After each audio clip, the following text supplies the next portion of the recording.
चला, आज बनवूयात अगदी झटपट अशी पावभाजी, जी कुकरच्या काही शिट्ट्यांमध्येच अगदी छान अशी तयार होते. काही नाही हो, फक्त भाज्या आहेत ना कुकरमध्ये घालायच्या आणि अशी मस्त पावभाजी तयार सुद्धा होते. एखादी छोटी-मोठी पार्टी असू देत किंवा कोणाचा बर्थडे असू देत किंवा अचानक कोणी पाहुणे घरात आले तरी पटकन आपल्याला बनवायचा वेळच नाही. अशा वेळेस कुकरमध्ये ही पावभाजी अगदी झटपट तयार होते. काही शिट्ट्यांमध्येच पावभाजी तयार. चला, ही चटपटीत पावभाजी घरी अगदी कमीत कमी वेळेमध्ये कशी बनवायची हे पाहूयात. रेसिपीला सुरुवात करूयात. तर इथे मी आधीच सगळ्या भाज्या चिरून घेतलेल्या आहेत. यामध्ये तुम्ही तुमच्या आवडीप्रमाणे भाज्या घेऊ शकता. पावभाजीची हीच तर खासियत असते, की आपण आपल्या आवडीप्रमाणे यामध्ये भाज्यांची क्वांटिटी सुद्धा कमी जास्त करू शकतो आणि भाज्या सुद्धा घेऊ शकतो. आता या भाज्या किती क्वांटिटीमध्ये कशा घेतलेल्या आहेत, की जेणेकरून टेस्ट सुद्धा छान येईल, हे सुद्धा पाहूयात.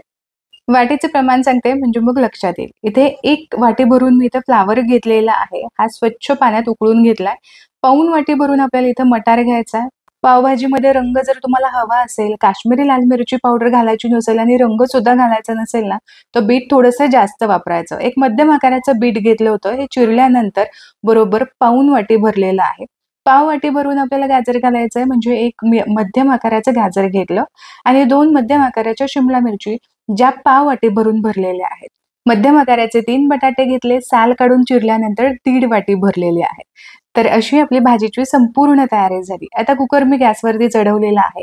कुकर हलकासा गरम झाला, की यामध्ये 1 ते 1.5 पोळी तेल घालायचंय आणि यासोबतच ना बटर आवश्यक घालायचंय.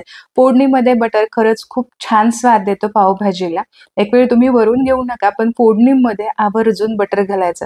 थोडंसं जिरं घातलं, छान फुलू दिलं. यानंतर यामध्ये कांदा घालायचा. तो कांदा ट्रान्सपरंट होईपर्यंत परतून घ्यायचा.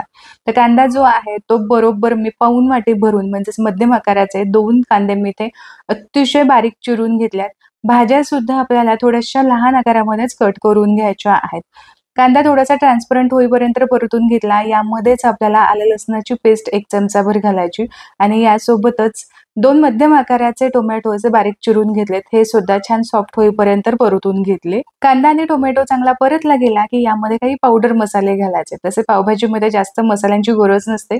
पाव चमचा हळद घातली, 2 चमचे लाल मिरचीची पावडर घातली आणि 2 चमचे पावभाजी मसाला घालायचा किंवा आपल्या तिखटाच्या अंदाजानुसार लाल मिरचीची पावडर तुम्ही वाढवू शकता.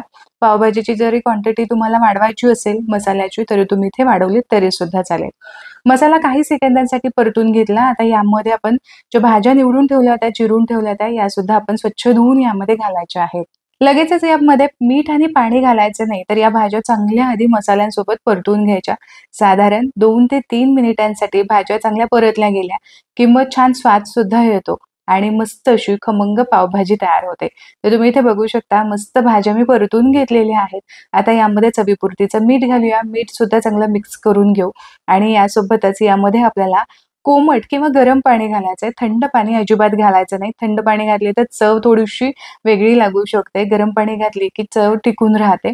तर इथे भाज्या बुडतील आणि भाज्या थोडंसं पाणी जर तुम्हाला पातळसर अशी आवडत असेल ना पावभाजी, तर थोडं एक्स्ट्रा पाणी तुम्ही घालू शकता.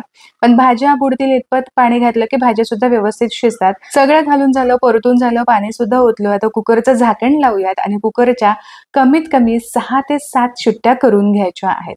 ही पावभाजी 3 ते 4 लोकांना पुरेल इतपत मी बनवली आहे, की जेणेकरून पोट भरेल. आता जो कुकर आहे, तो कुकर मी मागवलेला आहे द इंडस व्हॅलीकडून.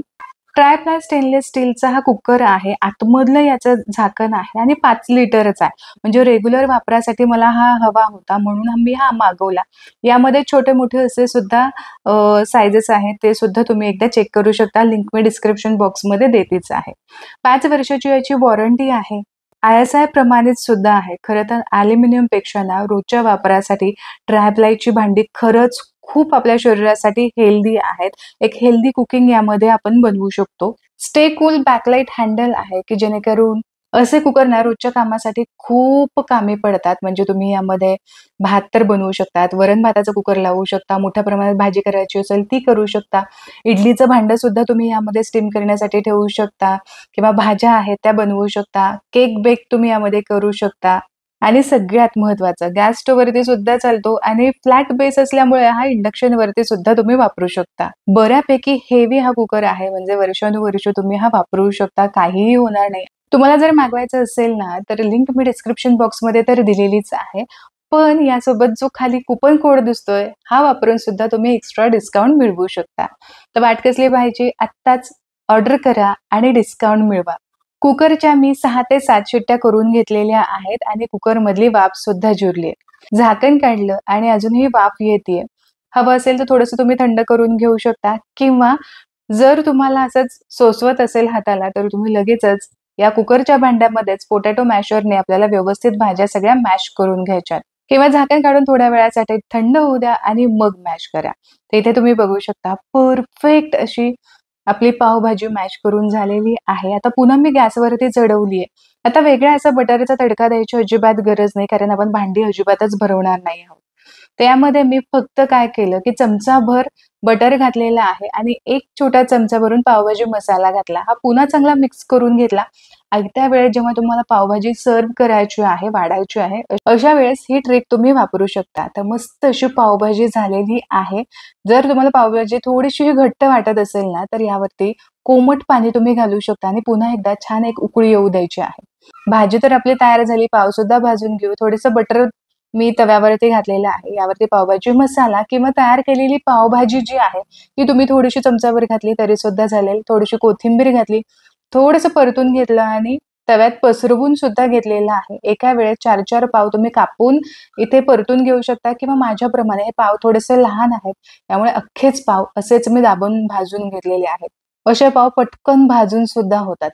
तर इथे परफेक्ट अशी पावभाजी आपली तयार झालेली आहे. रंग सुद्धा तुम्ही बघू शकता.